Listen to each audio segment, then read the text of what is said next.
내란 특검이 체포영장을 청구했을 땐 특검 조사에 응할 거라고 했던 윤석열 전 대통령. 보신 것처럼 조사 날짜를 계속 미루고 있는데 그럼 언제 조사가 이뤄질지, 체포영장 수순으로 가게 될지 궁금한 점이 많습니다. 바로 법조팀 여도현 기자와 이야기 나눠보겠습니다. 자, 여 기자. 이번 주 안에는 조사가 이뤄지든지 아니면 체포영장을 재청구하든지 하겠군요. 네, 앞서 보신 것처럼 특검은 윤 전 대통령의 출석 기일 변경 요청은 받아들이지 않는다고 못 박았습니다. 내일 오지 않으면 7월 4일이나 5일쯤 한 번 더 부르고 이때도 오지 않으면 형사소송법상 마지막 단계를 집행하겠다고 했습니다.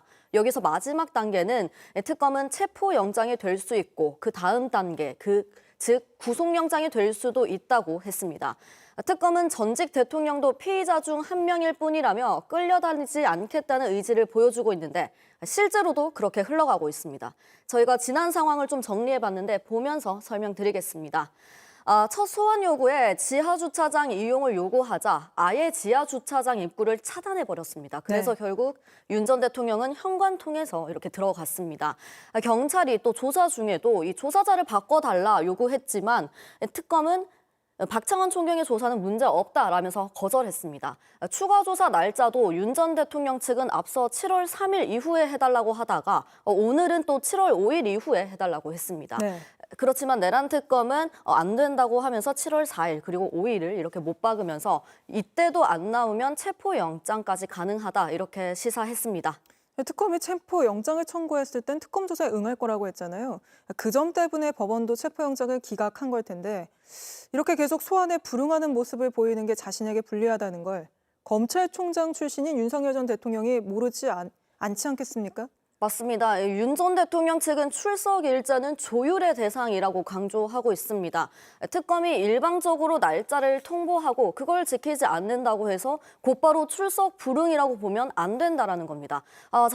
이러면서 또 피의자 사정이나 인권 이런 걸 언급하고 있는데 정리하자면 나간다는 전제 하에 날짜를 조율하자는 건데 그걸 체포 근거로 삼을 순 없다라는 겁니다. 반면 특검은 결정은 수사 주체가 하는 거라면서 피의자와 협의나 조율은 없다고 못 박았습니다. 특검법은 수사기간이 정해져 있고 방대한 내용을 수사해야 하는 만큼 특검의 시간대로 갈 수밖에 없다는 겁니다. 오늘도 군사령관이 추가로 재구속되면서 정작 내란 우두머리죄를 받는 윤석열 전 대통령만 풀려나 있는 그런 상황이 된 거 아닙니까? 네, 특검은 그래서 더욱 내란 우두머리 혐의로 재판을 받고 있는 윤 전 대통령의 신병 확보와 조사가 필요하다라는 입장입니다. 조은석 특검이 임명되고 지금 가장 먼저 한 게 김용현 전 국방부 장관의 추가 구속 그리고 재구속입니다. 그리고 오늘 같은 경우엔 또 여인형, 문상호 전 사령관들에 대해서 구속을 또 이렇게 이끌어냈습니다. 윤 전 대통령은 12.3 내란 사태의 정점입니다. 그런데 지금 유일하게 풀려나 있습니다. 방대한 수사를 해야 하는 특검은 윤 전 대통령의 신병 확보가 중요하다는 입장입니다. 내란 특검은 어쨌든 윤석열 전 대통령 출석 여부와는 별개로 수사는 또 계속 이어나가겠다는 입장으로 보입니다. 오늘은 강희구 전 부속실장도 불렀죠. 네, 지난 주말 윤 전 대통령을 조사할 때 국무회의 관련한 부분도 진행했습니다. 부속실장이라 하면 대통령을 가장 가까운 거리에서 보좌하는 인물입니다. 강 실장은 개엄 국무회의 당일 일부 국무위원들에게 직접 전화를 돌려서 회의 참석을 알린 인물입니다. 사실관계가 틀린 국무회의록, 사후 국무회의록 초안도 작성했습니다. 이 업무가 어떤 지시로 일어났는지 특검이 보고 있는 겁니다. 이후 한덕수 전 총리를 비롯해서 국무위원 조사도 이어질 걸로 보입니다. 알겠습니다. 오늘은 여기까지 짚어보죠. 여도현 기자였습니다.